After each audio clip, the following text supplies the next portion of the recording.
A las 5:44 de la mañana del tercer día del alto el fuego iraní, un misil impacta contra el portaaviones Abraham Lincoln.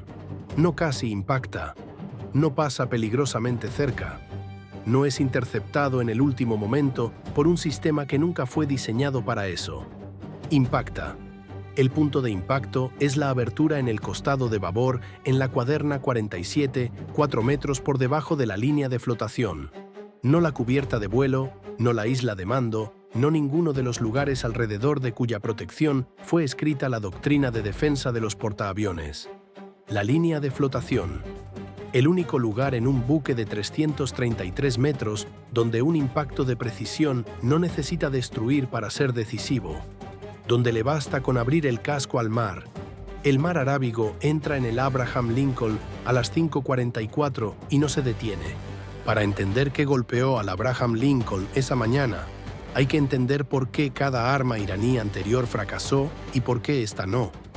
Porque la respuesta a esa pregunta no tiene que ver con la velocidad del misil, ni con su ojiva, ni con su sistema de guía. Tiene que ver con dónde apuntó Irán. Durante 40 días de guerra, Irán disparó misiles contra la cubierta de vuelo del Abraham Lincoln, contra la isla de mando, contra los aviones desplegados en la cubierta de proa, contra los objetivos que hacen que un portaaviones parezca destruido en las imágenes satelitales, contra los objetivos que generan las dramáticas imágenes de fuego y humo que ganan la guerra de información. Cada misil iraní que se aproximó estaba dirigido a las partes visibles del buque, las que están sobre la línea de flotación, las que protegen los sistemas defensivos. Este misil no estaba dirigido a ninguna de ellas. El arma que Irán disparó a las 5:44 se llama vehículo hipersónico planeador. No es un misil balístico, no es un misil de crucero. Es algo que existe en el espacio entre ambos. Viaja a velocidad Mach 8 en la atmósfera superior en una trayectoria que no sigue un arco balístico predecible y no sigue una trayectoria de misil de crucero predecible. Planea, maniobra, cambia continuamente la geometría de su aproximación a lo largo de todo el vuelo de maneras que hacen que las soluciones de intercepción de los ordenadores de control de fuego del sistema Aegis queden obsoletas antes de que puedan ejecutarse. El radar SPI-6 del Abraham Lincoln lo detectó 74 segundos antes del impacto. 74 segundos para construir una solución de intercepción contra un contacto que maniobra a Mach 8 en una trayectoria en continuo cambio. No fue tiempo suficiente, pero la trayectoria no fue lo que derrotó a la defensa. Lo derrotó el punto de impacto previsto. Cada misil interceptor SM-6 a bordo del Abraham Lincoln estaba optimizado para amenazas que se aproximan al buque por encima de la línea de flotación. Cada geometría de intercepción en la biblioteca de control de fuego de la Aegis había sido calculada en torno a amenazas dirigidas a la cubierta de vuelo, a la isla de mando, a la superestructura. El ordenador de control de fuego asignaba soluciones de intercepción basándose en el punto de impacto proyectado del misil. El punto de impacto proyectado estaba 4 metros por debajo de la línea de flotación en el casco de babor. El sistema Aegis nunca había sido requerido para interceptar un misil dirigido a un punto por debajo de la superficie del agua. La geometría de intercepción que generó situaba el punto de encuentro del SM-6 dentro del océano. El sistema marcó la solución como no válida. La reconstruyó, la volvió a marcar. Los 74 segundos expiraron mientras el ordenador de control de fuego resolvía un problema para el que nunca había sido diseñado.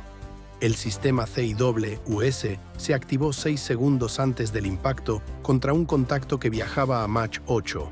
La ventana de intercepción del sistema es de 1 segundo con 1/10. La ráfaga alcanzó el punto de intercepción. El misil ya lo había atravesado. El Abraham Lincoln había recibido impactos antes, en ejercicios, en simulaciones, en los informes clasificados de evaluación de daños que estudia la tripulación de cada portaaviones durante la fase de adiestramiento. La tripulación sabe cómo se ve un impacto sobre el papel, conoce los procedimientos, conoce las secuencias de respuesta.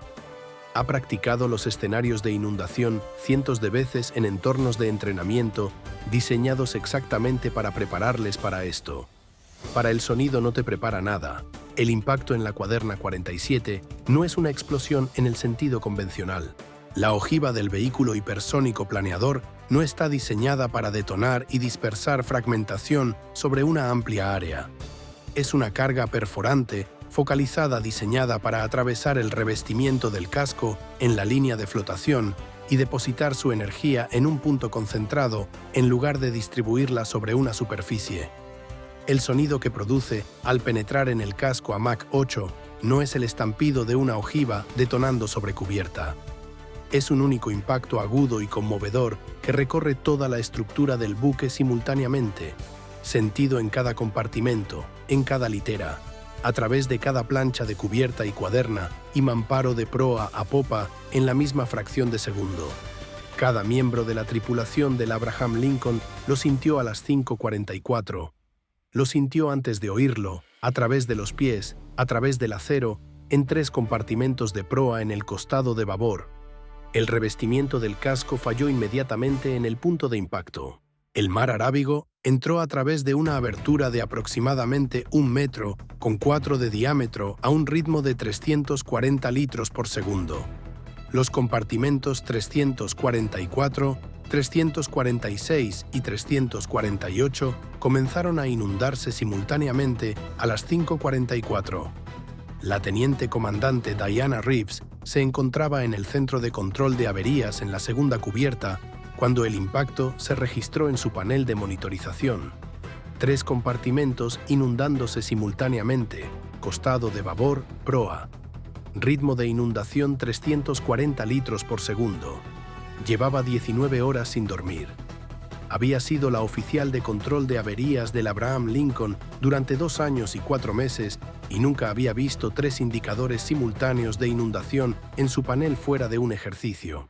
Tuvo 4 segundos de lo que más tarde describiría en su diario como la quietud específica que llega antes del tipo específico de miedo que requiere acción en lugar de procesamiento. Entonces comenzó a trabajar.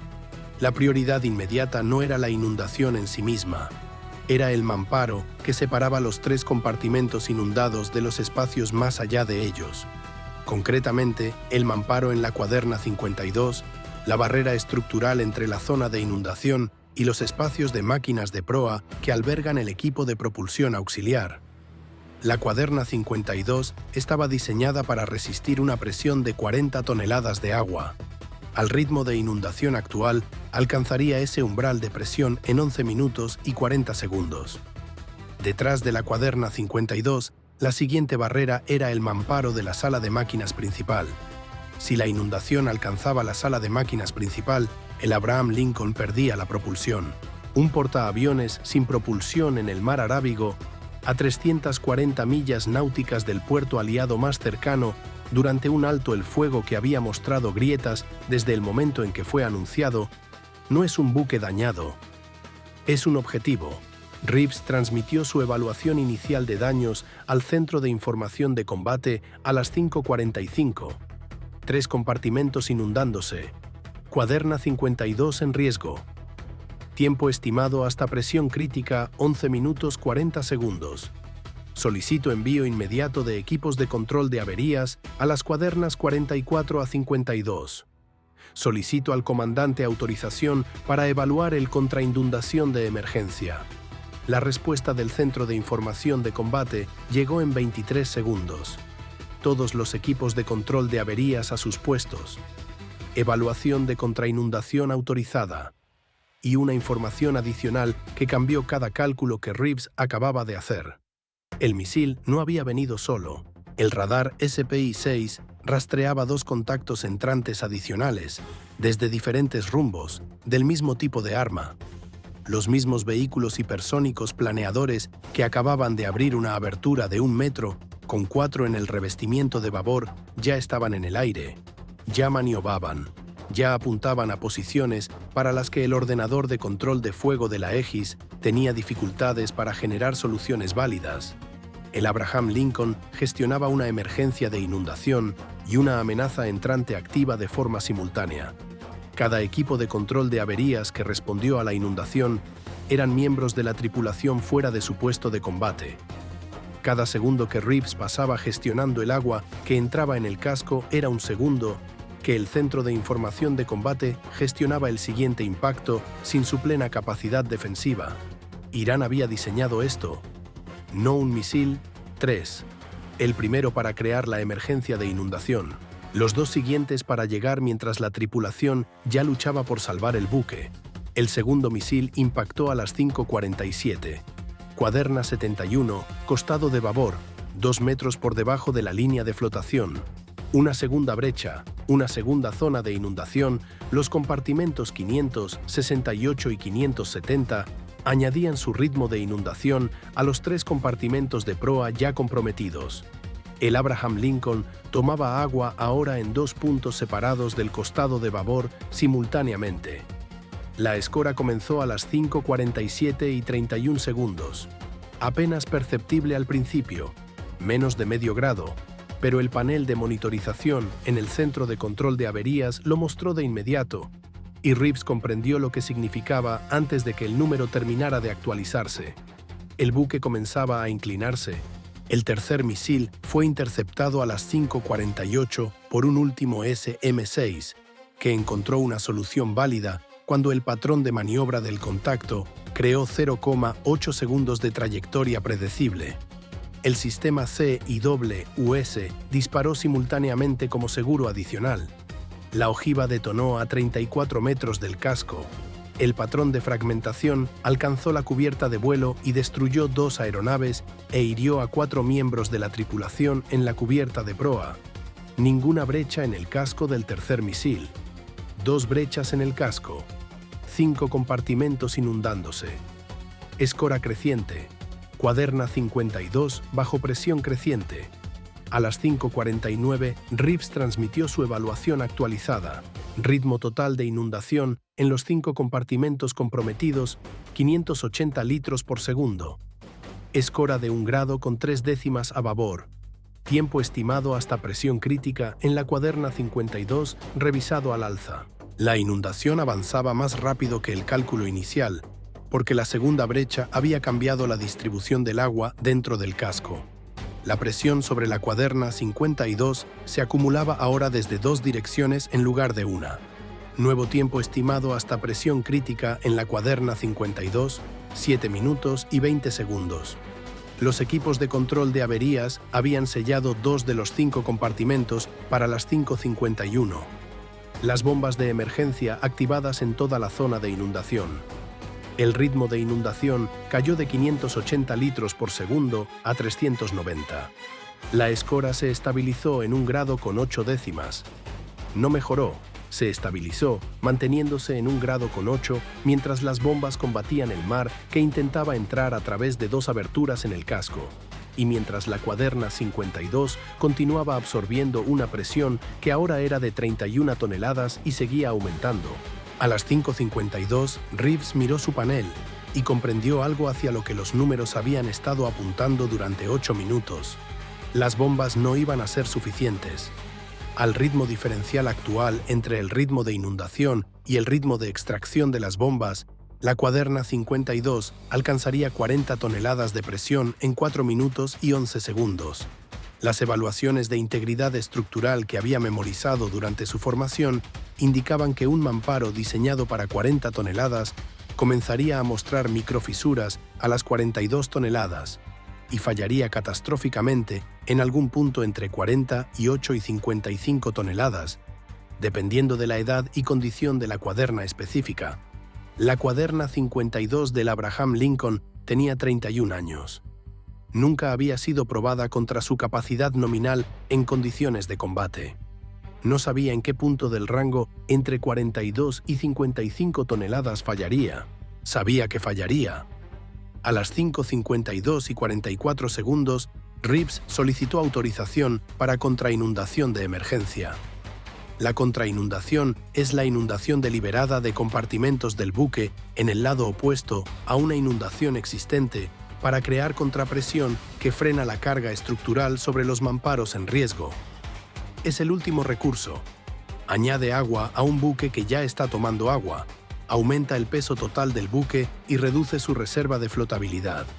Es el tipo de decisión que requiere autorización porque es el tipo de decisión que puede salvar un buque o hundirlo dependiendo de si el cálculo detrás de ella es correcto. Reeves había estado construyendo el cálculo desde las 5:49, 3 minutos de trabajo, mientras gestionaba simultáneamente 5 compartimentos inundados y una escora y equipos de control de averías, ejecutando sus instrucciones por toda la sección de proa de un buque que absorbía el mar Arábigo a través de 2 agujeros en su casco.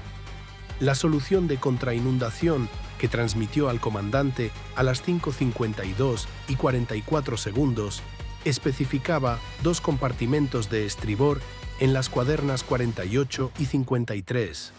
Inundarlos deliberadamente crearía 34 toneladas de contrapresión contra la carga sobre la cuaderna 52 desde el costado de babor.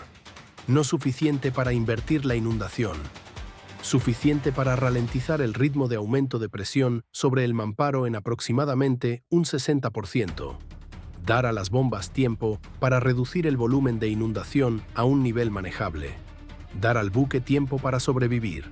El capitán Morrison autorizó la contrainundación a las 5:53. Las válvulas de contrainundación de los compartimentos 548 de estribor y 553 de estribor eran manuales, no operadas a distancia, no accesibles desde el centro de control de averías. Requerían que un miembro de la tripulación entrara en cada compartimento físicamente y abriera la válvula a mano desde dentro. El compartimento 548 de estribor estaría completamente inundado 3 minutos y 40 segundos después de que comenzara la contrainundación. El compartimento 553 de estribor 4 minutos y 10 segundos después. Los miembros de la tripulación que entraban en esos compartimentos para abrir las válvulas tenían esas ventanas de tiempo para salir. El cabo primero, Andre Coleman, entró en el compartimento 548 de estribor a las 5:53 y 31 segundos. El cabo segundo, María Santos, entró en el 553 de estribor a las 5:53 y 34 segundos. Ambos llevando chalecos salvavidas individuales. Ambos sabiendo exactamente cuánto tiempo tenían. Coleman alcanzó la válvula a las 5:54 y 9 segundos. La válvula requería 14 giros completos para abrirse del todo. Completó los primeros 7 en 22 segundos. El agua le llegaba a las rodillas en el 8º giro, a la cintura en el 12º. Completó los 2 últimos giros a las 5:54 y 51 segundos y se dirigió hacia la salida del compartimento con el agua al pecho y subiéndole a un ritmo que le decía que tenía menos tiempo del que el cálculo le había dado. Cruzó la escotilla del compartimento a las 5:55 y 4 segundos. El compartimento se selló detrás de él. El 548 de estribor quedó completamente inundado a las 5:55 y 17 segundos. Coleman estaba en el pasillo exterior con 13 segundos de margen. Santos alcanzó su válvula a las 5:54 y 22 segundos. La misma secuencia de 14 giros. La completó en 41 segundos. El agua era más lenta en el 553 de estribor porque la geometría del compartimento distribuía el agua entrante sobre una mayor superficie de suelo en la fase inicial. Tenía más tiempo que Coleman. Lo usó para asegurarse de que la válvula estaba completamente abierta antes de moverse hacia la salida. Cruzó la escotilla a las 5:55 y 29 segundos. El 553 de estribor se selló detrás de ella y comenzó su propia secuencia de inundación. En el centro de control de averías, Reeves observó cómo la lectura de presión de la cuaderna 52 cambiaba a las 5:55 y 40 segundos. Por primera vez desde las 5:44, el ritmo de aumento se ralentizó. No se detuvo, se ralentizó. La contrapresión de los 2 compartimentos de estribor deliberadamente inundados estaba funcionando. La presión sobre la cuaderna 52 era de 38,4 toneladas y aumentaba ya a un ritmo reducido. Las bombas tenían 6 minutos y 20 segundos para reducir el volumen de inundación en el costado de babor antes de que la presión alcanzara las 40 toneladas. Necesitaban 5 minutos y 47 segundos. A las 6 horas 1 minuto y 33 segundos, La lectura de presión de la cuaderna 52 alcanzó su punto máximo en 39,7 toneladas y comenzó a descender por primera vez. Las bombas habían extraído suficiente volumen de los compartimentos comprometidos para inclinar el equilibrio. El ritmo de inundación era ahora inferior al ritmo de extracción. El mar seguía entrando a través de 2 agujeros en el casco, pero las bombas estaban ganando.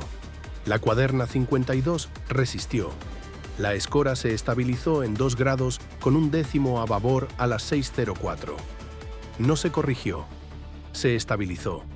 El Abraham Lincoln seguía inclinado, seguía inundándose a un ritmo reducido, seguía gestionando 2 brechas en el casco simultáneamente, pero no se estaba hundiendo.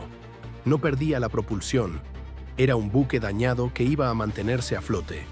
En el centro de información de combate, el contraalmirante Carver había estado recibiendo las actualizaciones de Reeves cada 90 segundos desde las 5:44.